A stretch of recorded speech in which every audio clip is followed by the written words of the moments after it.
శ్రీమాత్రే నమ, శ్రీ గురుభ్యో నమ. తదుపరి కన్యారాశి. ఈ యొక్క పంచగ్రహ కూటమి, షష్టగ్రహ కూటమి పూర్తయిన తర్వాతకి పంచగ్రహ కూటమి సంభవించిన కాలంలో చూసుకున్నట్టయితే మనకి ఏప్రిల్ మధ్యలో నుండి ప్రారంభించి ఈ యొక్క పంచగ్రహ కూటమి ఏదైతే ఉందో ఏప్రిల్ మధ్యలో నుండి ప్రారంభమై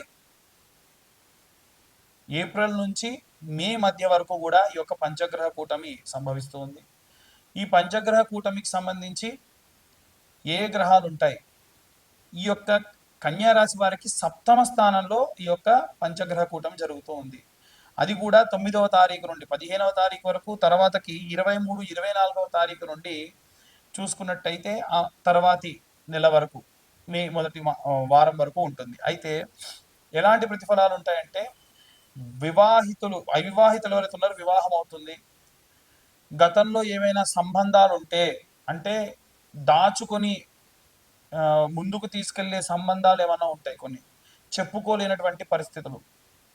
వివాహం కాని వాళ్ళు కూడా ఎవరైనా ఒక అమ్మాయిని వివాహం చేసుకోవాలని ప్రయత్నించడము, వీటికి సంబంధించి అంతా సవ్యంగా ఉండి, మీరు వాళ్ళు అంతా బాండింగ్ కరెక్ట్గా ఉండి, మీరు ఎటువంటి తప్పు చేయట్లేదు, మా ఇంట్లో వాళ్ళ ఇంట్లో ఏ ప్రాబ్లం వచ్చినా చూసుకుందాం అనుకుంటే ప్రాబ్లం లేదు, లేదంటే ఖచ్చితంగా వాళ్ళు విడిపోతారు, దాంట్లో ఎటువంటి సందేహం లేదు. ఇలా మాట్లాడకూడదు విడిపోతారు అన్న పదం. కానీ ఒక బంధం అనేటువంటిది వివాహంతోనే వస్తుంది. అదే వివాహమైన వాళ్ళైతే చూడండి, అంతమంది పెద్దలు పెళ్లి చేశారు కాబట్టి ఈ రాశిలో ఉన్నటువంటి వారి, కన్యా రాశి వారికి ఎన్ని ఇబ్బందులు వచ్చినా కలిసి ఉంటారు. ఎందుకంటే వేద మంత్రాల సాక్షిగా వివాహం జరిగింది కాబట్టి. కాబట్టి a relationship should be with a proper form, ఒక కరెక్ట్ ఫామ్లో ఉండాలి. అప్పుడే దానికి విలువ, దానికి శక్తి ఉంటుంది. ఈ విధంగా ఈ యొక్క వివాహానికి సంబంధించినటువంటి ప్రయత్నాలు చేసేటువంటి వాళ్ళు, అవివాహితులకు వివాహం అవ్వడం, ఒకవేళ విద్యార్థి దశలో ఉన్నటువంటి వారికి మంచి స్నేహితులు పొందడము, అసలు స్నేహితులు అంటే ఎవరో తెలవడము, ఇలాంటివి జరుగుతాయి. గృహిణులు అలాగే ఇంట్లో ఉండేటువంటి వారికి ఎవరు ఏమిటో తెలుస్తుంది, మాట్లాడే విధానాన్ని బట్టి వారు ఏంటి, అసలు ఎలా మాట్లాడతారు, ఎలా మాట్లాడుతున్నారు అనే విషయాన్ని తెలుస్తుంది.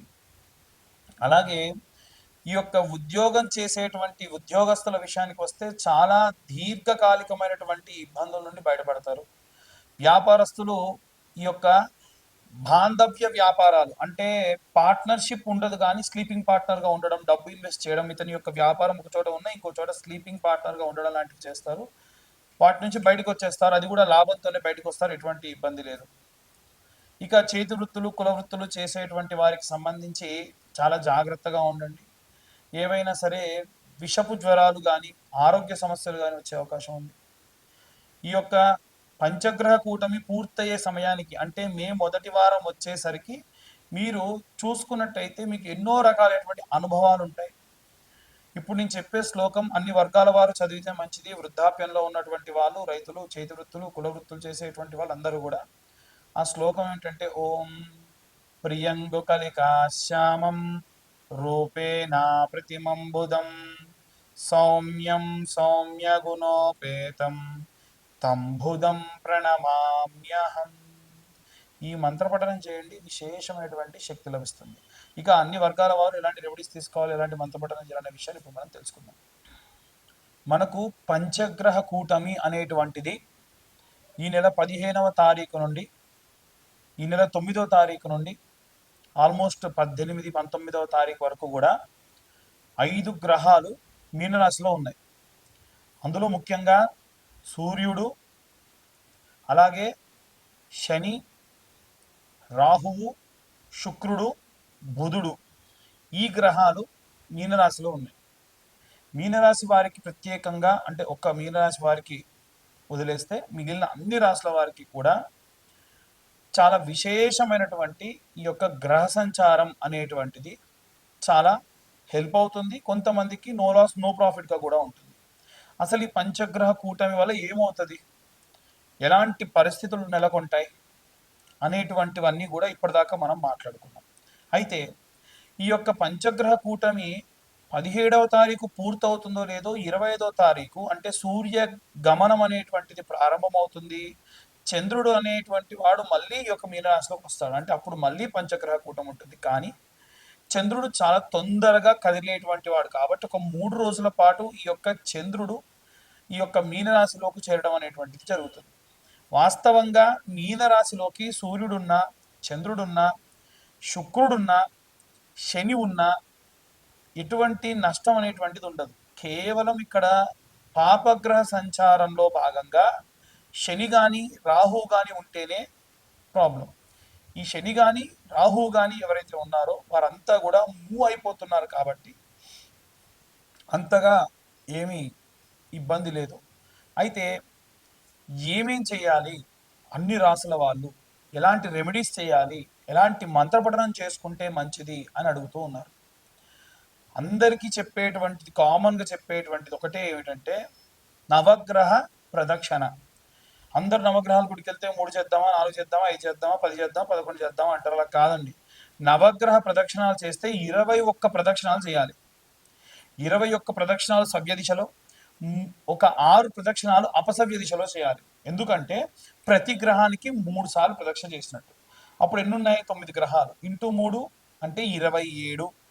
ఇప్పుడు 27 గ్రహాల్లో కూడా ఈ యొక్క 7 గ్రహాలకు మాత్రమే 3 ప్రదక్షిణాలు చొప్పున చేసి, రాహుకేతువులు ఎప్పుడు కూడా యాంటీ క్లాక్ వైజ్ డైరెక్షన్లో తిరుగుతూ ఉంటారు.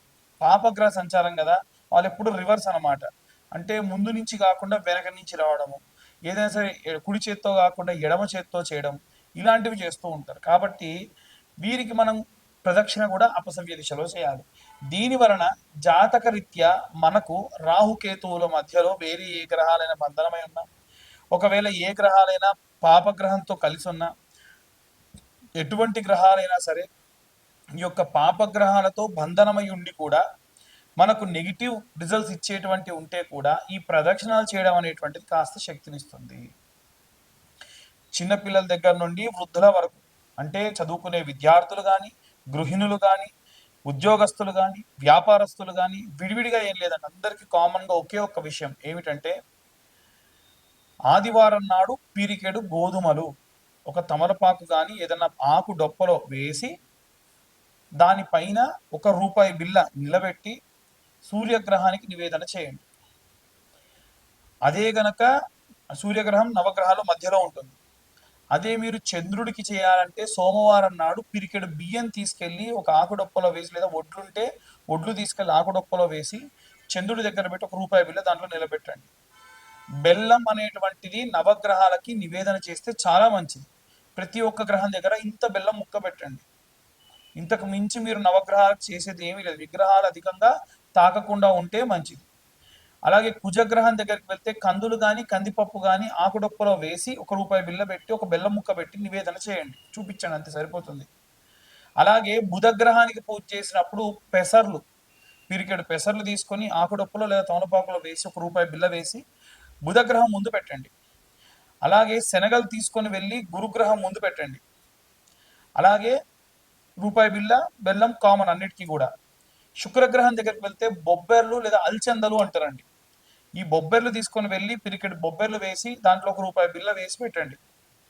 శని గ్రహం దగ్గరికి వెళ్ళినప్పుడు మాత్రం విగ్రహాన్ని ఎట్టి పరిస్థితుల్లో ఆడవాళ్ళు తాకొద్దు, మగవాళ్ళు కూడా తాకుండా ఉంటే మంచిది. పిరికెడు నువ్వులు, దాంతోపాటు ₹1 బిల్ల, ఆ ₹1 బిల్ల కూడా వీలైతే స్టీల్, అంటే ₹1, ₹2 లాంటివి అయితేనే బెస్ట్. ₹5 పెట్టకండి.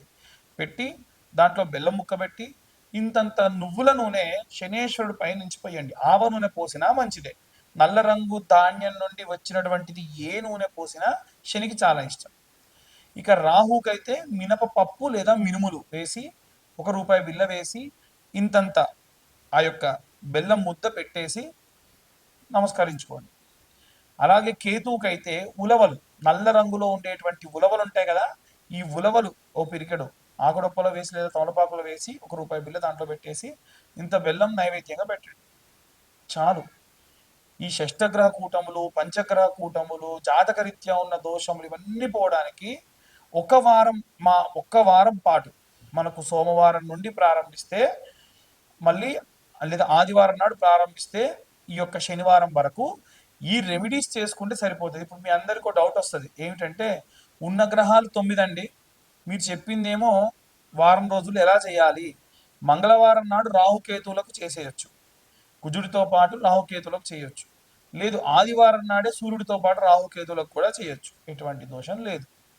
ఇక అందరూ మంత్ర పఠనం చేయాలి అనంటే ఏం చేయాలి అనంటే ఓం ఆదిత్యాయ చ సోమాయ మంగళాయ బుధాయ చ గురు శుక్ర శనిభ్యశ్చ రాహవే కేతవే నమః అనే మంత్రం చదువుతూ ప్రదక్షిణ చేయాలి.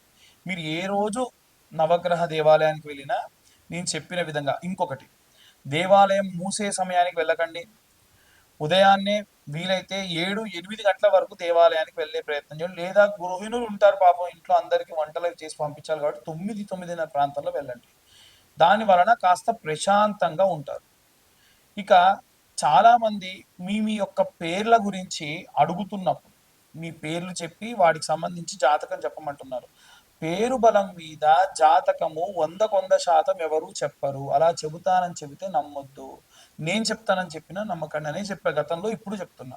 మళ్ళీ మళ్ళీ చాలామంది ఫోన్స్ చేసి మీ యొక్క పేరు బలంతో జాతకం చెప్పమంటున్నారు. దయచేసి మీ date of birth, time, place ఉంటే మీ జాతకం గురించి కాస్త డబ్బు ఖర్చు పెట్టి పూర్తి జాతకం తెలుసుకోండి.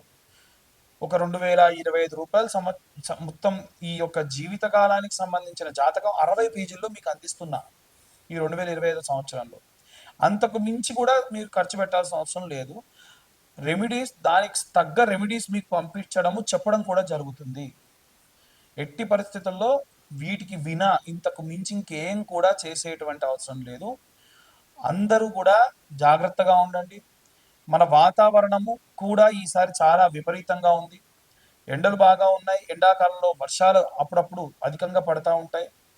చాలా జాగ్రత్తగా ఉండండి. ఆరోగ్యం పట్ల ముఖ్యంగా పిల్లలు 12 సంవత్సరాల లోపు బాల్యంలో ఉన్న పిల్లలందరూ కూడా ఆరోగ్యం జాగ్రత్తగా చూసుకోండి. సర్వే జనా సుఖినో భవంతు. స్వస్తి.